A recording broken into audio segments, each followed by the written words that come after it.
Hello, everybody, and welcome back. Thank you very much for joining me. My name's Deborah Hatswell, and you're listening to BBR Investigations.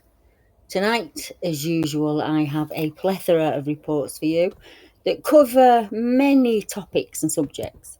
Each report has been sent in from a listener or a member of BBR who has either emailed or written in with their own report.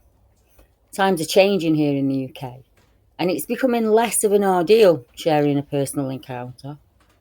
I can see how far we've come since the days when even I worked under an assumed name and a nondescript avatar. As more and more people come forward and make their reports, many of them are fine with being named, and that's very different to how it was even 5 years ago. So our first case tonight happened to two friends who were out on a night out at the boxing. Many of you will have heard of the Highgate Cemetery in London, and it's known for the vampire that is said to roam there. Now, Lawton Richards and his friend Jason May wrote into me through Facebook, and they're very good friends, and they said around 2009, 2010, they were attending a match close to Highgate with friends when this experience happened. Lawson explained, myself and Jason are big boxing fans, and we would travel regularly from South Wales to London to watch a show at the York Hall in Bethnal Green. This was something we did regularly, and we had been attending since the early 90s.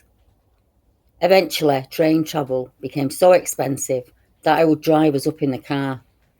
I'd park in Highgate, North London, outside the famous Highgate Cemetery. It's a beautiful part of London, and Swains Lane runs between the two cemeteries that are situated there. And there's a free parking at that site after midday, and that's rare for London. We would then walk to the Archway tube station to travel across to East London.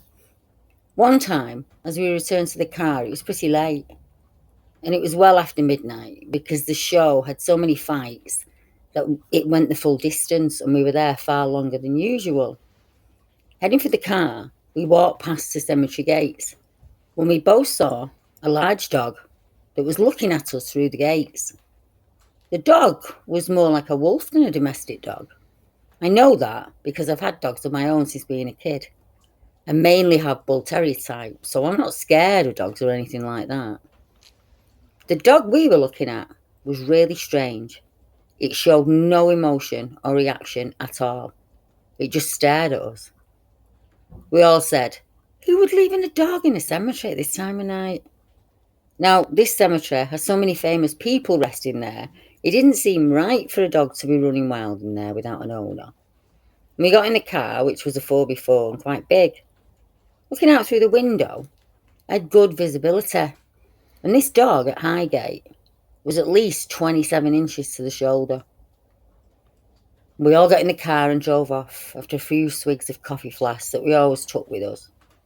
Now, as we got to the top of Swains Lane, there's a gate, and I would say it's a good 100 yards away from where we saw the dog, and it took us no time to reach this gate. And as we got there, the animal was at the gate waiting for us. We all said, how did he get there so fast? Because it was a good 60 yards from behind where we parked. Now, the animal never wagged its tail or barked at any point, Lawson said. It just stayed there and looked at us, which was creepy. As I said, dogs don't bother me because of the breeds I've had. Bull terriers, Staffordshire bull terriers, and now I have a large bulldog type. But that dog creeped me out. Highgate is a strange cemetery with lots of paranormal events, and there was even a vampire hunt in the 1970s. And Lawson's right, it is a very strange place. Highgate Cemetery is well known in paranormal circles due to the high number of people who have reported feeling drained suddenly or feeling really sick until they leave the cemetery. There are stories of men dressed in dark robes practicing dark rituals.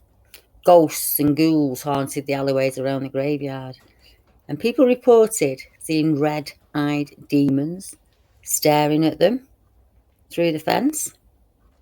Could that be what Lawson saw? I don't know. I wasn't there that night with him. Kind of glad about that in a way because, phantom dogs are a bit out of my remit of comfortable. But let's go to our next case now. From the bustling city of London, we travel far north to the Shetland Islands. Shetland, also formerly known as Zetland, is a sub-Arctic archipelago in the northern Atlantic Ocean. It's situated approximately 100 miles off the Scottish coast. It's a magical and mysterious place where folklore and legend weave back through the centuries. One of the most common and best loved tales from Shetland's folklore are those of the trolls, or the little people who live in the hills. These hill folk are much revered across the island, and even today they appear in stories and popular culture. Many of Scotland's standing stones are said to be petrified trolls, yet many tall beings are also spotted there. Our next report comes from Holly, who calls the islands home, and she has kindly allowed me to share her experiences with you all. Hi Deb, I'm from the Shetland Islands, and I have the utmost respect for nature, and I feel most at home in the outdoors with the animals. I spent several years studying and living in a very rural part of Aberdeenshire, surrounded by woodlands in Perthshire, and then I lived in a house in a small clearing in a dense woodland in Argyll. After all that moving around, I'm now back in Shetland. I've actually had quite a lot of experiences throughout my life. I'm quite psychic and mediumistic, and I've been listening to your episodes from the very beginning. And as I've gone through them, I realise I've had experiences with a few of the beings that you've mentioned. I've talked to others about their mediumistic experiences, and I've connected people with their loved ones on the other side. But I have hardly ever talked about my other experiences. In the past, I've had spirit come through to me, or they try to rather. I saw a beautiful little blonde boy once who was about 5 or 6 years old, and some of them showed me themselves and they were locked out and they were asking to be let inside. I didn't have a good feeling about it at all. In fact, I felt a cold, insidious, dead nothingness from them. I sensed I had to immediately put up extra spiritual protection. This was anything but a being of the light. At this same time, an energy light being that I'm familiar with, an angelic guide who I feel I've known forever, popped in and told me, "Don't let them in." And with that, I saw the little boy's face more clearly, and his eyes were like empty black holes. I knew this was a dark being, so I put up my protection, and they were gone, thankfully. But last week, I had a vision of them again. They showed us two quite formidable beings. I felt a bit apprehensive with them, not because they themselves were particularly dark, but they were powerful, but very emotionless, and they were on a mission to apprehend these black-eyed beings. Being beings of energy, they presented themselves in a way to me that suited my understanding. They showed themselves to me as human prison officers of sorts, and they had apprehended two of these black-eyed children, and they showed me each one with their hands behind their backs in handcuffs, being frog-marched to a cell. And I thanked the two powerful beings for showing me in a way that I could understand, and that these black-eyed beings in particular had been apprehended by them and were no longer a problem, and they were sent back to where they were meant to be.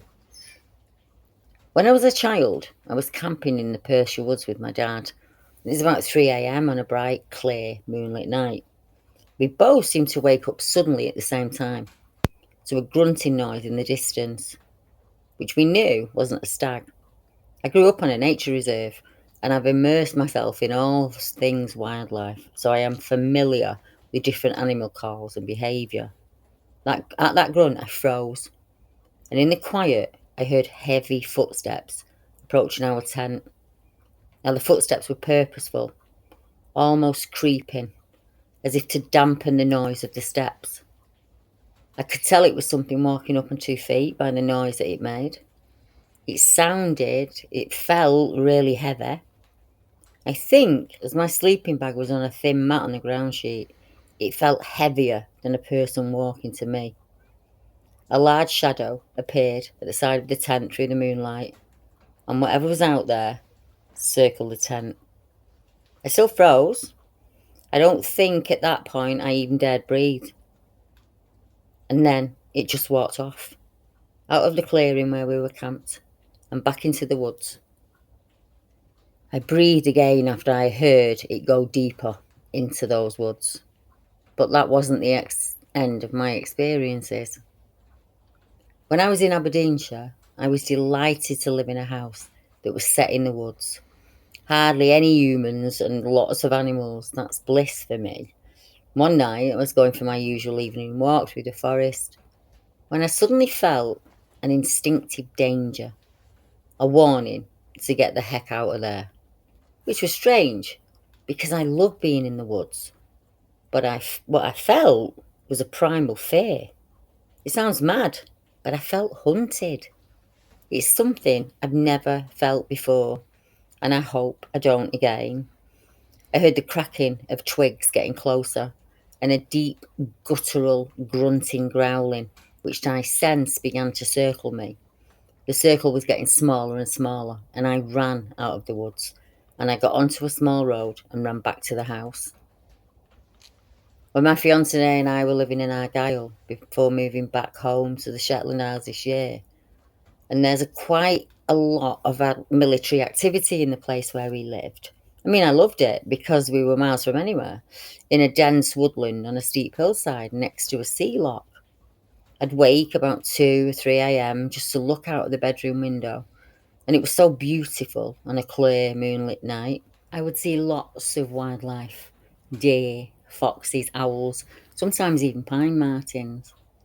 I was looking out of the window this time in July, and I saw something big that momentarily caught my eye. It was moving between the trees in a bit of a clearing, about 20 metres approximately away. And just for a moment, I saw it, and then it was gone. It looked like it was something upright on 2 legs, and I wondered if I was seeing things, and I continued looking. And then I saw what seemed to be several soldiers with guns moving purposely and quickly along the same route as whatever I saw was moving. This may have been a military exercise, but I often wonder about this. I've heard stories from elderly acquaintances about very tall, human, hairy creatures that are being spotted on the hilltops during lambing time in the middle of the night. Now, this would have all been back in the 60s, though, and I've not heard anything more recent. I don't mind if you use my name. It feels quite liberating. I've always kept this kind of thing under my hat, and hopefully it will encourage others to come forward as well. There is so much more in this world, and if only we could look just beyond the surface of the everyday. It feels good to add to the forward momentum of shining a light on that which has been hidden for so long from us. I have quite a lot of experiences with different beings, and I shall share some more with you soon. Now, as we mentioned before, the Isles has a rich history of folklore, going back to the very first inhabitants of the Shetland Isles. One story that always catches my interest is the case of the Scottish Wolvers. Not fitting in with the stereotypical image of a terrifying werewolf, the Scottish Wolver is noted to be kind-hearted and generous of soul. They're known to help some of the most unfortunate people on the Isles. Hailing from the Shetland Islands to the north of the Scottish mainland, the Wolver was said to take the form of a man with a wolf's head, and that would take pity on the needy by leaving fish on the windowsills of poorer families. The Wolver was spotted on a regular basis around Shetland, up to the start of the 20th century. It was said he was covered in a layer of thick brown hair. Unlike the actual werewolf, the Wolver was never a human in the first place. In fact, the ancient Celts believe that the Wolver actually evolved from wolves. It is said to be symbolic of the in-between stage of a man or a wolf. Although there isn't much official documentation on the elusive creature, the last reported sighting of the being was in the early 20th century, and the Wolver was said to live alone in a cave on Shetland, and he enjoyed his peaceful life. The Scottish Wolver was considered kind and often helped lost travellers. It was said that the Wolver would direct the traveller to a local village, or town or something like that. Families that were poor and starving might find that the Wolver had left a supply of fish on their windowsill, thanks to his benevolent side. Now, the same kindness was shown to households with a sick family member, and the Wolver was seen sitting mournfully outside the homes of people who were terminally ill. Now, the Wolver was frequently spotted out fishing for its daily meal from a rock that became dubbed as the Wolverstein. And as long as he's left on his own devices, a Wolver showed no aggression to humans. If we travel south down the west coast of Scotland and across the border into England, we come to a coastal town that isn't that far from me. And if you avoid the holiday hotspots and the caravan parks and the arcades, you can still find some hidden gems. Set between Blackpool North Shore and Cleveleys, Bisham has an extensive man-made sea defences, and it's known locally as the Cliffs. Now, Bisham is not a stranger to UFO reports, and one of our listeners contacted me via YouTube to share their experience with a strange orange ball of light. I experienced a UFO in 1989, said Koki Arpen, and that was out over the sea at the Bisham end of Blackpool. It was witnessed by me, my ex-partner, who was ex-military, and he knows his planes, so he knew that what we were seeing was strange. It was also witnessed by a passing holidaymaker who filmed it on his video recorder. It looked like a huge orange ball of light, and we watched it for about 10 minutes, and then it swung from side to side and shot straight up into the sky and disappeared. I remember the year because I was pregnant with my eldest daughter at the time, and prior to this happening, I had a weird sleep paralysis episode a few weeks before that was terrifying. I've never had it before or since, but I woke up unable to move at all, with a huge blue orb that was above me, and within that were 3 reptilian faces. They looked evil, and they stared at me as if they hated me. I must have made a sound as the orb came towards me, because my partner woke up and it went backwards and disappeared. At the time, my partner told me it was just sleep paralysis, but I'm convinced it was something real and that I was in danger from them. As I said, it's never happened since, but I've always wondered if the two things were related somehow. On the 18th of July 2006, a row of red lights that were a zigzag shape was spotted by a member of the public in the same area, and they reported the incident. And then, in another similar incident, Zoe Sinclair says she saw a saucer-shaped object as it appeared above the beach opposite Coral Island at 8:41 p.m. on Saturday, the 30th of October 21. And that's the image that you're seeing now. The 37-year-old said she had a friend. Her and her friend had taken a stroll down to the seafront that evening, but the pair hadn't spotted anything unusual in the night sky. But later on, after looking at pictures she'd taken on her phone, Zoe was startled to notice a strange silver object suspended in the sky above the beach. She said, "When I noticed it, I felt like I needed to share it because I couldn't believe what I was seeing. Me and my friend decided to go and take her 3-year-old daughter for a walk down Blackpool Front to the arcades. We thought we'd go and look where the sea was, so we walked down to the beach and sat on the steps that was opposite Coral Island. We never noticed anything at the time, and neither did anybody else. I definitely don't think it was a drone because there was no sound and we didn't see anything. I feel like the shape and how bright it is points to it definitely being a UFO, in my opinion. Now, the beach was really quiet at the time," she said, "and we didn't hear or notice anything." Now, Zoe is still looking for fellow witnesses to any lights or crafts that have been seen or reported along the northwest coast of England, and particularly in the Blackpool area. On the upper side of the UK, up near the Scottish borders and close to the coast, is a semi-rural community that sits between Consett and Stanley in the northeast of England. Now, this place also has its fair share of UFO reports, and you have heard me mention several times in earlier podcasts the ape-like creatures that are being spotted in the area. Not so long ago, I released an interview with a lady named Karen. I did enjoy speaking with Karen. She really understood what it was like to be a young child and see something that's absolutely impossible. And she saw what she described as a wild, hairy, man-like creature, and it was in the Tanfield Lee area, which is in the northeast of England. Over the years, several other cases have come in that mention a large, hairy creature that's sometimes called a Stanley Hippie. And when I released Karen's interview, I received a comment from a YouTube viewer who also had a weird experience not too far from the area where Karen saw something. And he said, "Hi Deb, I wanted to get in touch as I saw your video on YouTube about the girl who saw a weird wild man in the Tanfield Lee area back in 1974.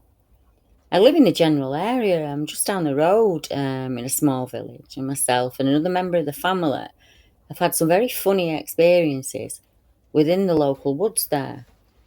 One member of the family back in the 1990s was walking our dog down in the woods, and it was early evening and still light out, and he was walking just within the tree line around a field within the woods. The dog he was with suddenly got spooked, and he said he had to move off to calm the dog down. And as he moved off, he had the feeling that something seemed to be tracking him as they walked. Whatever it was fast, as it was right up behind them in 1 minute, then in front of them the next. After walking a little way around the path, still feeling stalked, he decided to go straight across the field and move to get away from whatever it was within the trees and bushes. And to this day, he still can't explain what happened. Now, there are other reports from close by that mention this feeling of being followed or being stalked. And I noticed the gent said that he felt that the creature was at one moment behind him and the next in front. I'm not sure whether he's considered the possibility that there was that more than one creature. I know a chap from the local area who would pass the church going to his girlfriend's, and one evening he had this sudden onslaught of dread. And it came from nowhere, and he could see a large dark shadow on the side of the church building that was watching him as he rode past it. And he said that feeling of dread lasted until he hit the main road, and then it just vanished. One video I released many moons ago now happened in an area called Briton Ferry, and the encounter happened to a boy on his 16th birthday when he was given an air rifle. Now, whilst going out to try out the gun, the young lad was confronted by an impossible creature that crossed the path in front of him. And this is another case where you will hear where the creature is up behind them at 1 minute, up on the side of the embankment the next, and then out in front of them. And I wonder, or I think the possibility is there that there's a number of actual creatures, which is just beyond anybody's realm of comfortability, isn't it? The chap that this happened to when he was 16 said it was around dusk, and there's this high steep bank to my left hand side, and there's a low bank to my right, and I'm just walking through the woods following the path. The banks are heavily forested with lots of old logs and stumps and underbrush and brambles and prickles, so I couldn't quite believe it when I heard something crashing through the undergrowth, keeping up with me at ease. It was huge. Well, it sounded huge. It was cow-sized at least, and it's smashing things out of the way and moving through that jumble of logs and rotten wood without any problem at all. I felt shadowed. I could even tell it was going from 2 legs to 4 and back onto 2 again. Whatever worked best to keep it moving forward. And then suddenly all goes silent, not a sound. And then I hear it about 30 feet in front of me now. I keep going as I can't head back, and whatever was shadowing me would come really close, and it'd make a lot of noise, and then it'd pull back, and then it'd move close again and then pull back, and it would do that over and over, and I was really scared. It was ahead of me in the bush, and then I saw it as it emerged from the undergrowth onto the road, and it crossed over briefly and went down the embankment. It was really dark and bulky, and I couldn't see many details or make out its face. It then dropped onto all fours, and it was gone in seconds into the bush and scrub. Even seeing it then with my own eyes as it approached and went past me on the road, I still disbelieved what I was looking at. I couldn't believe what was happening. I kept telling myself it was not happening. Whatever crossed that road was around 8 or 9 feet tall. It was very tall and very bulky, but it moved with ease, and it had no problem walking on two legs. I don't really remember what I did after that. Every time I think about that night, I would tell myself that it never happened. Now, when I released this report, one of our listeners left a comment and added this information. Hi Deb, I'm from Britain Ferry and I know these woods like the back of my hand. When I was 15, me and my mates were drinking in the park. It was about 1:30, and we could see 3 figures wearing cloaks up in the woods. The figures were complete with lanterns or something giving off light. I'm not sure what they were doing up there in the dead of night. And then a few years ago, me and 3 friends went ghost hunting up in Brent Ferry Woods. We lasted about an hour. When we got to the top, this fog just came in, enveloped us. It felt odd, and this feeling of dread just came over me. I was 27 at the time, so I wasn't a scared youngster. Whatever was up there, it didn't want us in those woods. It is a very creepy place. Now, next we'll hear from Grant, who has had some very strange experiences over the years. He's had a lifetime of unexplainable experiences. He said, I just want to send you some supernatural encounters that I've experienced throughout life, Deb. The first account is of a weird and scary sighting I had whilst I was travelling to Chumley, which is in the wilds of Devon, late one Friday evening 2002, if I remember correctly. It was late. My friend and I were travelling to stay at my friend's parents' house in Chumley, which is just north of Crediton on the A377 Barnstable Road. It was about 11:30 at night, and it was wet and stormy, and I believe we just got out of Tiverton and we're travelling up to Crediton through the rolling Devonshire countryside. We're travelling up a narrow road when all of a sudden a black object shot in front of the car at a inhuman speed. This scared the living daylights out of us as we weren't sure what it was, but I'll do my best to describe what I saw. It was a long black object, and it could have been either a large black cat-like animal or a dog, or possibly a cloaked figure of some kind. I'm sorry that I can't be more specific, but it was that fast that I didn't get a great look at it. However, as it darted in front of my car, my friend said that it was travelling up the side of the car on the passenger side trying to get in. What I saw, in my opinion, was either a large and inhumanly fast black cat or dog, or, this might sound weird, it could have been a vampire type creature and it could have had a cloak on it. However, I'm not sure about this. Well, I can tell you that this encounter scared the living daylights out of us, and we didn't hang around. We got the hell out of there as we was on a remote country road in the dead of night. I just wanted to interrupt at this point, just to add my 2 pennies, so to speak. I wondered if Grant saw the being known as Spring-Heeled Jack. Now, the cape or cloak that he speaks of is very similar to the Grizzly Jack garb. You know, his movement was also described as inhuman, and he terrorised London and the surrounding counties for a couple of centuries. Reports of him still come in. The first claimed sighting of Spring-Heeled Jack was reported in 1837, and like the scariest bogeyman, Jack is described as a fire-breathing devil man who could jump unnaturally high. Some said he was demonic. He would run across the roofs of the houses, and some said he had the sound of cloven hooves. Well, let's go back to Grant's experiences. The Phantom Jeep. I had a second encounter with what I call a Phantom Jeep experience. I live in the town, and I live near the notorious Deep Court Barracks, just to give some context to my account. And this bizarre encounter happened about 15 years or so ago. I can't remember the exact year. I saw something very strange whilst looking out of the window of my flat one evening. My flat is on the main road that overlooks a large forest, which is on military defence land, where the army does a lot of training and exercises. It's private land, and all access is denied.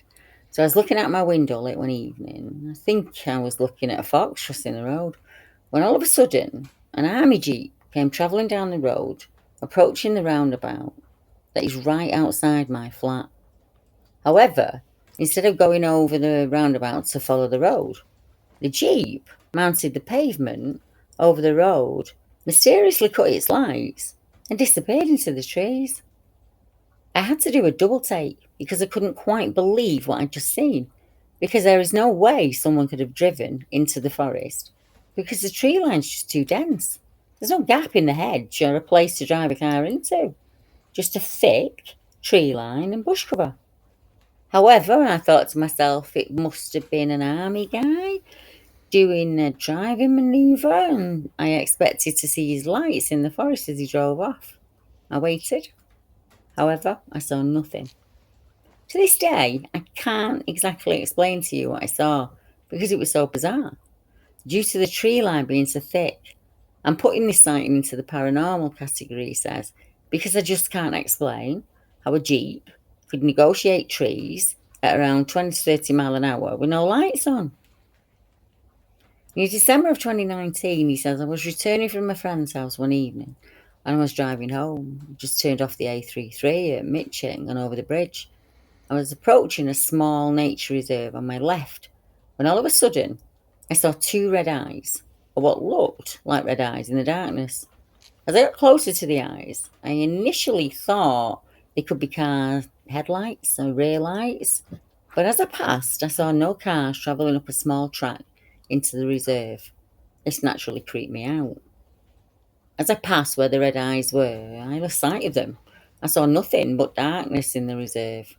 I didn't see a figure or a car, so I'm not quite sure what I saw, but it was very creepy.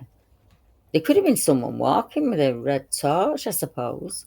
But who walks around with a red torch late at night? Plus, I saw two red eyes in the darkness, or what looked like red eyes. Could it have been a black dog that sighting them, a shook or something like that? Or something else, such as a car driving up the track, even though there's no sign of a car in the reserve? He says, whilst this sighting could be nothing, I thought that I'd report it to you as I found it creepy. His next encounter happened when he was staying at his father's friend's house in Morton Hampstead, which is a very rural part of Devon, just south of Dartmoor. And it's one of the most incredible sightings he has ever experienced, he said. This encounter would have happened around 84, and I would have been around 8 at the time. It was morning, and it was cloudy and a murky day outside with no sun. And as you know, Dartmoor is a legend of the mystery beast, and it's a vast moorland close to the sea. I was in the kitchen, and I just happened to turn around and look up the steep driveway that led up to the field at the top. All of a sudden, a golden shaft of light started beaming down from the sky just behind the fence in the field. And in the middle of this light was a figure of a man who wore a white robe and had a large beard. And as soon as I saw the figure, I turned to my father and said, Look, it's Robert. And Robert's my dad's best friend.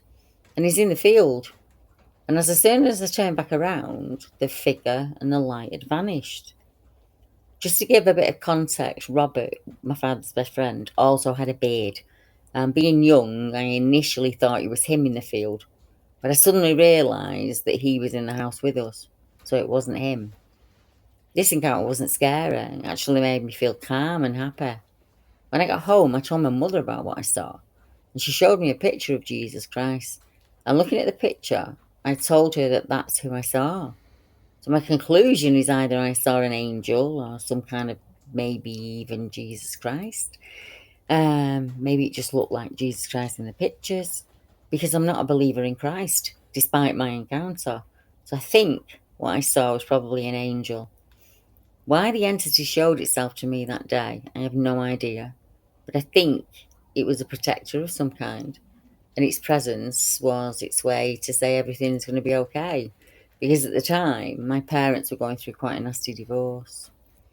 My last encounter with something strange happened once again in Chumley in Devon, and all of my best friend's parents' house late one evening, whilst I was sleeping in the guest room. And to give a bit of context, my friend's parents live on a large farm. They live in a converted barn that's a few hundred years old. Apparently, witches were hung in the barn and outbuildings about 100 years ago. It's also said by locals that a young girl hung herself in the room that I was sleeping in, or so it's told. So my encounter began when I was sleeping. I'd just woken up in the middle of the night and I felt something nestling in the hollow of my back. I initially thought it must have been one of the cats, as they had four of them. But upon opening my eyes, I suddenly realised that the door was closed and there were no cats in the room. That really freaked me out. So I very suddenly and slowly turned my head to see what was nestling into the hollow of my back. And all of a sudden, I saw a green outline of a figure behind me, and it suddenly melted away before my eyes. And this naturally scared the hell out of me, as I had no idea what I saw, and I wondered if I was dreaming. And needless to say, I didn't sleep for the rest of the night, and I never slept in that room again. Now, the green figure could have been just my eyes adjusting as I awoke, but I swear blind, I saw a green figure of a small person that mysteriously melted or faded away before my eyes. Why are we humans programmed to try and debunk or dismiss any activity or occurrence that happens around us? As I was reading through the experiences, I noticed that Grant did this a number of times. I do the same, and so do many of you who are out there listening. If we hear a knock at the door, on the window, or the wall on a calm day, and we see nothing, we invariably say, "Oh, it's just the wind." Dark beings you catch walking on your stairs or peeping around your doorways are usually blamed on dogs, cats, relatives, children. You know, we fear the unknown as humans. We fear it so much. And we also fear people finding out that we are different from the norm. And how ironic, as we are all capable of experiencing these things if we wish to. Some folk find life easier without all this going on around them, and that's understandable. But just like me, it just becomes daily life. Since I stopped hiding what was happening around me, I realised so many others were going through the same thing too. I was once woken by the very heavy cast iron bed I was in, shaking so violently that two of its legs came off the floor. The curtains at the window were horizontal, and the bed was vibrating like something demented. And there's this bluish light everywhere in my bedroom. And as I consciously realised that this is all happening, in an instant it stopped. I told myself it was an earthquake because we live on the Pennine Fault. Yet when I mentioned it to my neighbours, they all said they must have slept through it as they didn't experience it. So when I explained all this to my dad, he just said, "Well, just think of it as an earthquake then, Deb." There would be nights in the house where every tap in the house would turn on full at the same time, and the gushing noise would wake me up. And remember, back then I'm a single mum. I'd go around the house like absolutely terrified and turn off every tap and go back to bed. And I would tell myself it happened because of the water pressure. I know now when I look back on it, it's just ridiculous, isn't it? Now, I would like to add some quick reports that have come in via the YouTube comments section from listeners to the channel. And if you'd like to hear your experience on the show, let me know in the comments section. Jenny and Pete. Hi, Deb. I've been following you for a couple of months now. I found you after a search in which your map showed up. So I did a little more searching and I found your YouTube page. I've got two things I'd like to report. And the first is that my wife has told me she has heard of sightings of a black cat in our area of what is obviously a panther. Those reports took place in the 1990s around Gerrard Street. Now, the second encounter is a personal experience my wife had one night.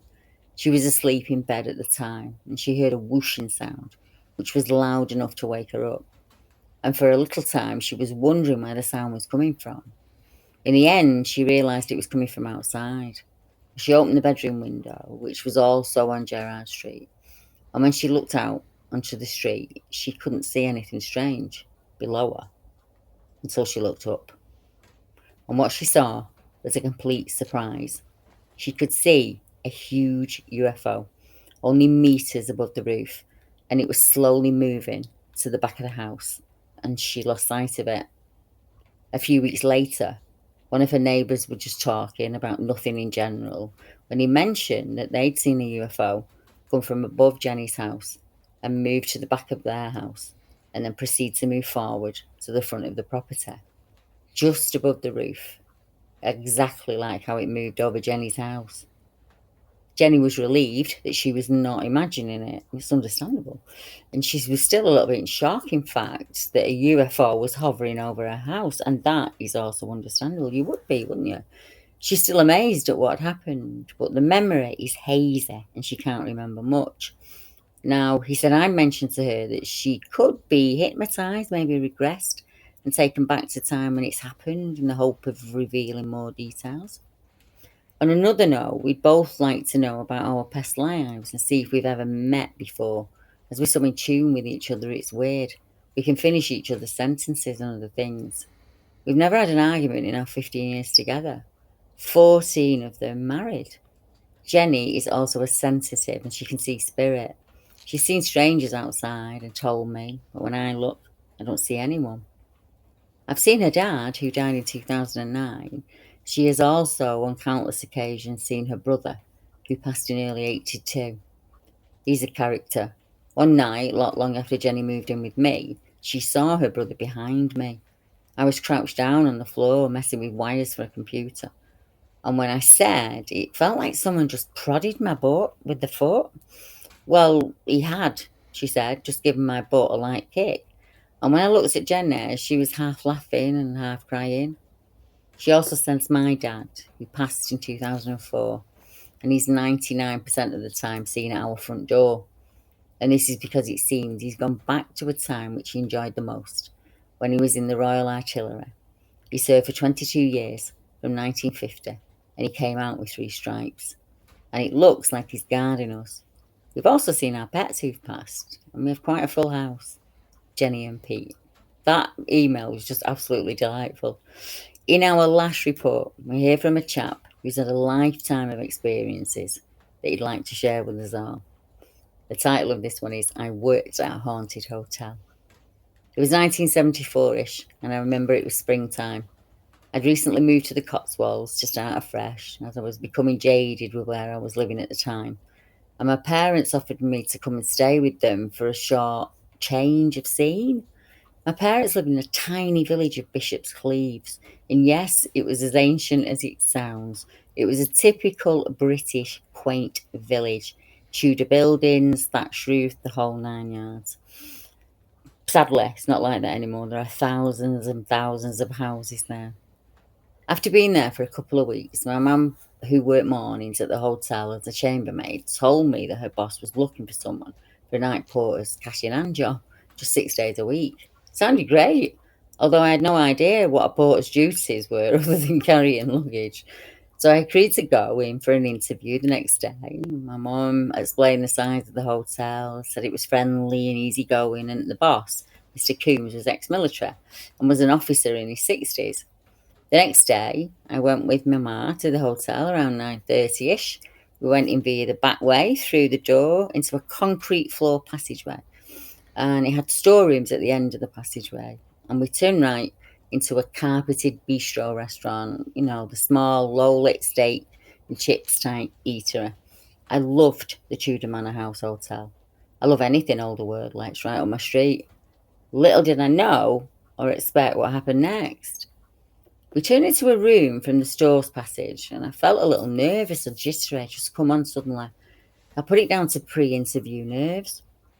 We walked along the floor for about 20 feet to a balustrade that went along the length of the room that would separate the room. Before it then, you would turn left into the main seating area. As we passed the tables to the left of us, my attention I was looking around the room. I became fixated on a door because it was swinging open and then shut, and it was doing it quickly. And I pointed it to my mum, who, being old school, said, It's probably someone just messing about. To which I replied, is this place haunted? And my mum said, don't be silly. Well, go and see then, I said, as the door was still opening and shutting fast. And as we approached the door to what was the staff mess room, it just shut. My mum pushed the door open to find it empty, and she started with some feeble excuses. It's the wind. There was no wind. Also, very profound is the fact that the door had one of those hydraulic springs on the top to stop it banging shut. It was quite a strong mechanism, too. It had taken a lot of force to open and close that door in the manner that we just witnessed. I said, I'm not sure about this job now. If this place is haunted and I'd be alone in this ancient house at night on my own. But I manned up and I had the interview. The money sounded good, and so hesitantly I took the job. The hours were 10 to 7:30, and I was to stand in porter until they appointed another permanent porter. I agreed to the start the following evening. There was an underground tunnel which led under the lawn to a gazebo in the gardens, and also the hotel had its own stables and house. Again, they were Tudor to the core. I extensively researched archives on the house, who built it, what people lived there through the ages, the surrounding villages, and they're all very old too. The hotel is now called the Borough Park Hotel, and there's a rich history of the house if you look online. I know who built it, and I've looked straight at the face of this house via my experiences. It was built by a knight who later became the Sheriff of Gloucester. The house was a very important house in its time. It's seated at the foot of Cleve Hill, which has Sudbury Castle upon it, and that was Henry VIII's castle. So I believe this house was a staging house where Tudor dignitaries waited to be called for an audience with the king, or worse. All will become clear as I try and put the events into a word form as best as I can, Deb. And that's to be continued. Now, I will, of course, bring you the rest of the experience at the Borough Park Hotel. I'm very excited, as you, to hear the rest. I haven't heard it yet. I'd like to thank all of the people who wrote in with their own experiences, and to all of the people who shared theirs in the comment section. No matter what the experience, I would love to hear from you guys with reports of your own. Something in your event might ring a bell for another person. And as we've seen here tonight, one report can be enough sometimes to bring many others forward, an almost snowball effect. If you listen to the reports on YouTube or via video and you've watched this, you'll see the moon, and it's the wolf moon from the 20th of January 2022. Mark's recorded that moon as I've been speaking to the accounts tonight. So wherever you are in the world, know that as I look at the moon tonight, I'm thinking of you all. Thanks to our members and patrons, to all the folk who tune in every week to listen to the show. I'll be back on Tuesday with a live stream, and all of the gang are coming on. If you want any questions, just chuck them in the comments below and we'll answer them on Tuesday. So blessings from a very frosty Lancashire. Mata Adari. Good night, everyone.